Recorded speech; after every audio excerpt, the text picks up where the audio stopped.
the arrogant king who claimed to be God, killed by a single mosquito. The story of Namrud. From the beginning of creation until today, the obsession with power has blinded human beings many times. When a person gets a little bit of power, they forget the source of their own creation. They start to think that they own this earth, this sky, this air, everything. But history bears witness that whenever a human being crossed the limits of arrogance and tried to place themselves in the position of the Creator, Almighty Allah crushed them into the dust in such a way that it became a terrifying example for people until the day of judgment. Today, we will learn about a powerful ruler from the pages of history whose kingdom stretched from east to west. Even tigers and lions were afraid of his army. But his downfall did not come from the strike of a huge sword, nor from a nuclear bomb, nor from an attack by a foreign king. His death and destruction were written at the hands of one of the smallest, most insignificant and weakest creatures of Allah's creation, a mosquito, and not even a healthy, strong one, but a lame mosquito. Yes, viewers, today we will hear about the terrifying fate of Namrud. We will hear how a human made of flesh and blood showed the audacity to claim he was God, and how Almighty Allah gifted him a humiliating and disgusting death for the world to see. I request you to watch the video until the very end to know this thrilling true story and to feel the power of Almighty Allah. And if you are visiting our channel for the first time today, please subscribe now to become a member of our family, so that you can be the first to know about such unknown and educational events of Islamic history. According to history and the descriptions of scholars, only 4 rulers have been found in history who ruled the whole world or most of the earth. Among them, 2 were believers who believed in Allah, and 2 were disbelievers. The 2 believing rulers were the beloved prophet of Almighty Allah, Sulaiman alayhi salam, and the just King Dularn. The 2 disbelieving rulers were Bakhnassar and the subject of today's story, Namrud. Namrud was the absolute ruler of the city of Babel, or ancient Babylon. Historians say that Namrud was the first person in the history of the world to wear a royal crown and introduce royal luxury. His reign lasted for nearly 400 years. For this long period, he ruled the earth with power, committed oppression, and kept people as slaves. He became so blinded by the intoxication of power and the whispers of Satan that he did not limit himself to being just a king or ruler. Instead, he openly declared that he was the Lord and sustainer of the world. The people of that time were extremely misguided and were idol worshippers. They used to worship the stars in the sky and idols made by their own hands. Then Namrud took advantage of their ignorance and wanted to establish himself as God. He introduced a strange rule in his royal palace. At that time, famine often occurred in the city of Babel or Namrud's kingdom, and people needed food. Namrud kept the exclusive control of grain and food distribution in his own hands. Thousands of people from far and wide would crowd in front of his palace in hopes of getting a little food. Before giving the grain, Namrud would ask everyone a question. He would ask, "Who is your Lord? Who is your Lord?" The hungry people, out of the need for food or trembling in fear of Namrud, would answer, "You are our Lord." Namrud would give plenty of grain to those who acknowledged him as Lord and send them away. But for those who refused to accept him as Lord, he would not only turn them away empty-handed, but inhumane torture would also descend upon them.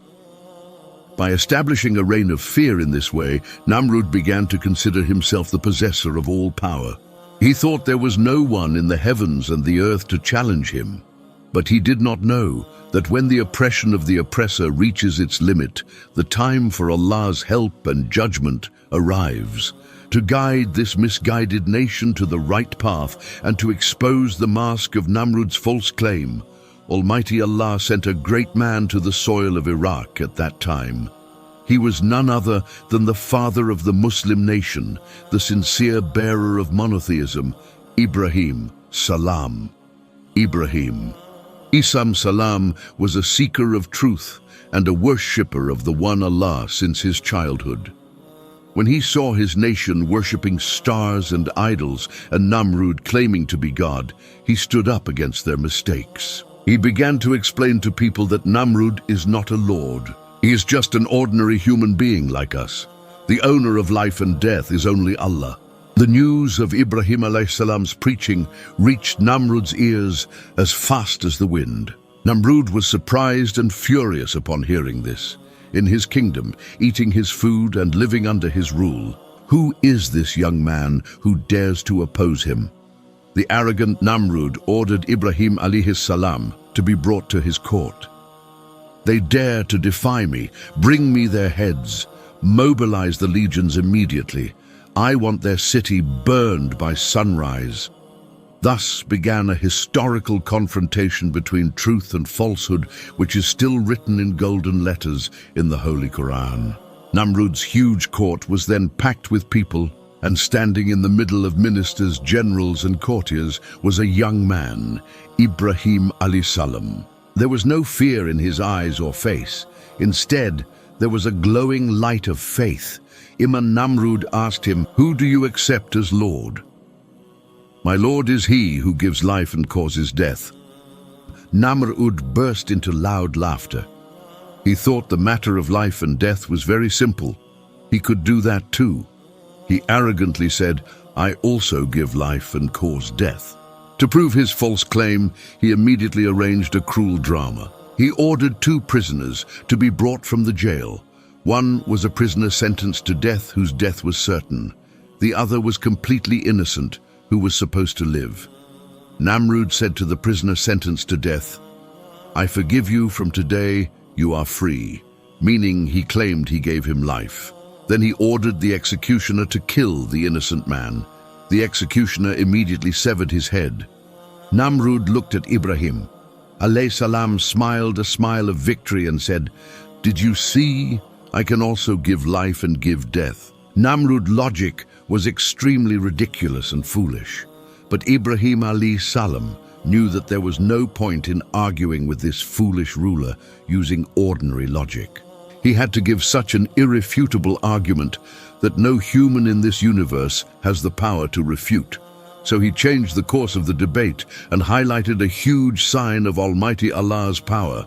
Ibrahim alayhis salam said, in a very calm but firm voice, "Indeed, Allah makes the sun rise from the east. If you are truly God, then show me by making it rise from the west." In an instant pin drop, silence fell over Namrud's court.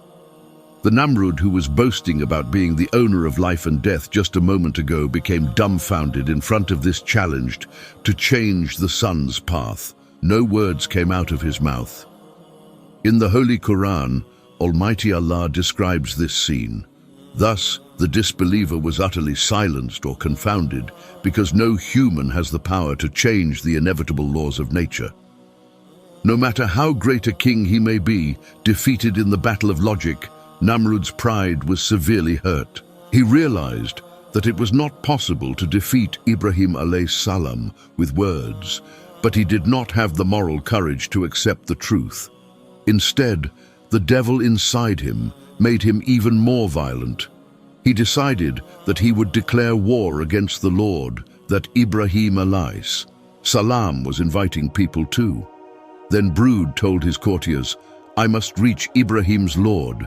I will kill him." From this madness, he ordered the construction of a huge tower or minaret so that he could climb it and peek into the sky. But by the power of Allah, the tower crumbled and was destroyed. Yet Namrud did not stop. He now plotted to fly into the sky to fight. He collected 4 huge vulture chicks and fed them meat to make them big and strong. Then he made a wooden chest, attached it to the vultures, and hung meat above the chest so that the vultures would fly upwards in greed for that meat. It is said that riding this strange vehicle, Namrud flew towards the sky and disappeared into the darkness. At one point, he started shooting arrows towards the sky so that he could hit the God of Ibrahim. Allah Ta'ala wanted to take this transgressor to the final stage of his foolishness.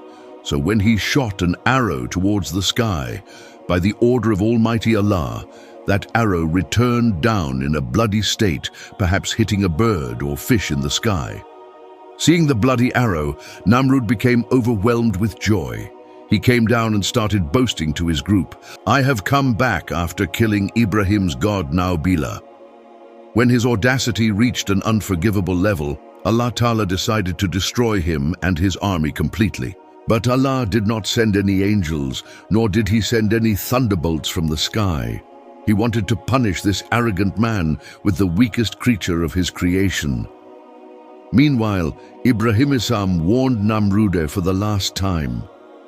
"I plead with you one last time, O Namrud, abandon this arrogance and repent, for my God is the true Lord of all creation.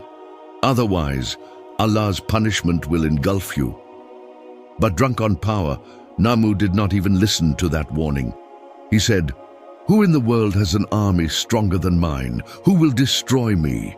Then Allah Ta'ala threw a challenge to Namrud through Ibrahim alayhis salam. It was said that Namrud should gather with all his soldiers, elephants, horses and weapons in a huge open field outside the city. There it would be decided whose power is greater. On the appointed day, with the sunrise and brood, appeared in the field with his hundreds of thousands of soldiers. The vastness of his army was eye-catching. Mile after mile there were only soldiers and soldiers. The sunlight reflecting off their armor was dazzling the eyes. Namrud sat on his high throne, looking around with arrogance, thinking that today he would crush Ibrahim alayhis salam's god and any of his armies in an instant. He looked at the sky and waited for the opponent to arrive. Suddenly, a strange scene was seen on the distant horizon. It seemed as if a huge black cloud was rushing in from the other side of the horizon. At first, Namrud and his generals thought maybe a storm was coming. But as that black cloud got closer, the sound of the wind became more terrifying. A buzzing sound began to shake the entire field. The soldiers started looking at each other's faces in fear because that was no ordinary cloud. It was a special army sent by Allah. In moments, that black layer covered the sunlight and the darkness of night descended upon the earth at noon. Namrud looked closely and saw that they were not clouds. They were millions and millions of mosquitoes, but not ordinary mosquitoes in size and shape. These were terrifying and ferocious. Allah sent a huge swarm of insignificant mosquitoes to crush the pride of Namrud's vast army, which was so numerous that the sky could not be seen because of them. Before Namrud's soldiers could understand anything or prepare for war, the swarm of mosquitoes crashed upon them like cannonballs. Usually, mosquitoes sit on human skin and suck blood. But these mosquitoes sent by Allah's command were of a completely different nature and ferocious. They began to penetrate directly into the soldiers' bodies, piercing through their hard iron armor, skin and flesh. In an instant, a horrific situation was created on the entire battlefield. Namrud's powerful army, which dreamed of conquering the world with swords and spears, became completely helpless before this tiny creature. They swung their swords cutting the air, but could do nothing to the mosquitoes.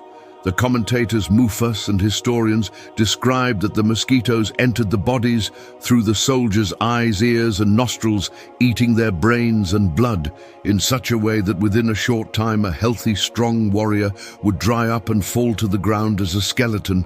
The sky and air trembled with the screams and cries of the soldiers. The elephants and horses started running in all directions in pain and began to die from being trampled. In the blink of an eye, that vast army which Namrud boasted about turned into a pile of ruins and a mountain of bones. But the surprising thing is, amidst this great catastrophe, Namrud remained completely untouched.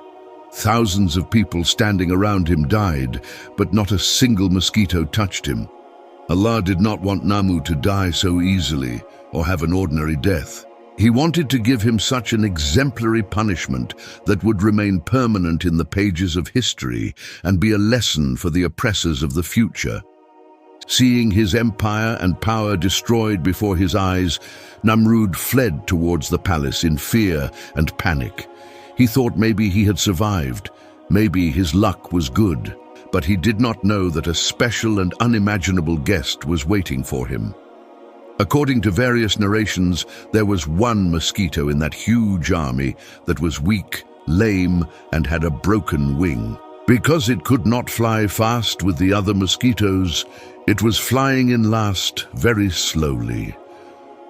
Almighty Allah selected that weak and insignificant mosquito to punish the ruler who claimed to be the strongest on earth.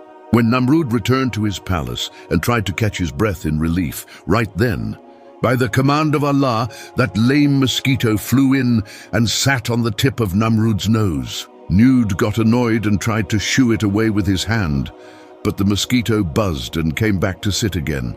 As many times as he shooed it away, the mosquito returned. Finally, with the deep breath taken by Namrud, that tiny lame mosquito went straight through his nostril and entered inside his brain. And through this began the final and most pathetic and painful chapter of an arrogant ruler's life. After the mosquito entered the brain, a unique scene of Allah's punishment began on Namrud. Whenever that tiny mosquito moved or bit inside his brain, Namrud felt as if he was being struck inside his head with thousands of hammers. He started screaming like a madman in pain and running from one end of the palace to the other. The head that once held itself high towards the sky in pride, today rolled on the ground in pain. Hearing his screams, the palace servants and guards rushed in. Namrud ordered them, "Strike me upon the head, fulfill your king's command, do it now." And Namrud would get a little relief, first with hands, then with sticks. But when nothing was working, a strange round of treatment began. Namrud ordered his servants to hit his head hard with sturdy shoes or sandals, because only the beating of shoes would make the mosquito stunned and bring relief to Namrud's pain. Think about Yet, the person who spent his whole life forcing people to bow their heads at his feet. Today, his life's last piece lies under the shoes of people. This is how Almighty Allah humiliates the arrogant and traps them in their own trap. The tafsir scholars and historians mention that just as Namrud ruled with power for 400 years, Allah Ta'ala punished him through this mosquito for 400 years. For this long period he wished for death, but death did not come to him. Every day, morning and evening, his subjects and servants would come in lines and hit their so-called guard on the head with shoes. This was his royal medicine. This was his honor. Finally, one day, due to a severe blow from a shoe, his skull cracked open, and that lame mosquito came out of his brain. And through this, the life of a false god came to an end. Namrud's death was the most humiliating, hateful, and disgusting in history. Namrud's tragic fate left a huge lesson for the world. It proved that power, money, and huge armies are weaker than a spider's web in front of Allah's will. No matter how powerful a human is, his arrogance and excess lead him towards destruction. In today's world too, those who oppress people with the arrogance of power and forget Allah should remember that their downfall can happen like Namrud for a very trivial reason. If Allah wills, He can crush all their arrogance through a virus, a mosquito, or the wind. If we review the history of Namrud's fall, we see that Allah Ta'ala did not destroy him immediately. He gave him a long life, gave him a kingdom, and sent his prophet to him to give the call of truth. But Namrud did not use that opportunity. This event is hinted at in Surah Ibrahim and Surah Baqarah of the Holy Quran. Scholars say, why didn't Allah kill Namrud with an elephant or a tiger? Why did he choose a mere mosquito or fly? There is a great wisdom behind this. Namrud claimed to be the greatest, so Allah destroyed him with the smallest and most insignificant creature of His creation. So that until the Day of Judgment, people understand that in front of Allah's power, there is no difference between big and small. The Namrud who built huge buildings and challenged the Lord of the heavens. Allah defeated that Namrud with a creature that has no intelligence, no strength. It was an extreme mockery of his arrogance. Moreover, we can learn another deep mystery from this event. When Namrud threw Ibrahim alayhi salam into the fire, Allah ordered the fire to become cool. The fire could not burn even a single hair of Ibrahim alayhi salam. On the other hand, when Namrud wanted to fight with Allah, Allah did not destroy his army with fire or stones, but sent a creature that sucked their blood. Meaning Allah showed that he can keep fire calm if he wants. And he can also wipe out a powerful army with a weak creature like a mosquito if he wants. Namrud's death reminds us that human power, influence, and wealth are all mirages. Today, one is a king. Tomorrow, a beggar. Today, one is healthy, tomorrow sick. Namrud was never sick for a single day in his 400 years of rule. He never even had a headache. This health made him heedless. Gaffel, he thought he was immortal. But his final outcome showed him that he is a man of clay and must mix with the clay. The ruins of the city of Babel still stand on the chest of Iraq, reminding tourists of a cursed ruler. Thousands of years have passed, but no one respects Namrud. No one remembers his name with love.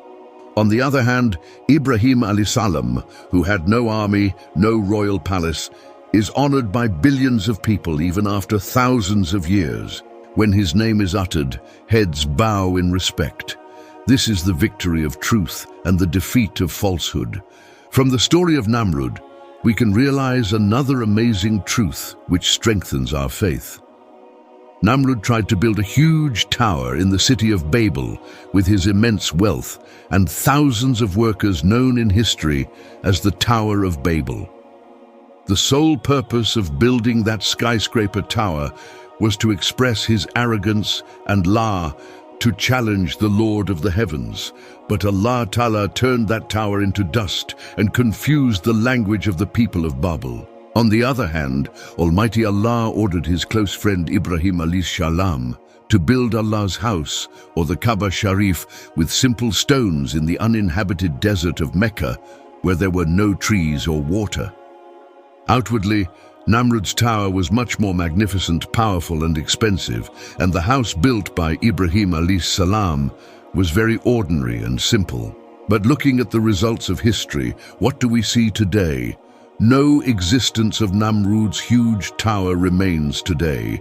It has mixed with the soil and turned into a ruin. There is only emptiness, dust, and the sound of tourists' footsteps. No one goes there with devotion, but rather goes to witness the fall of a cursed ruler.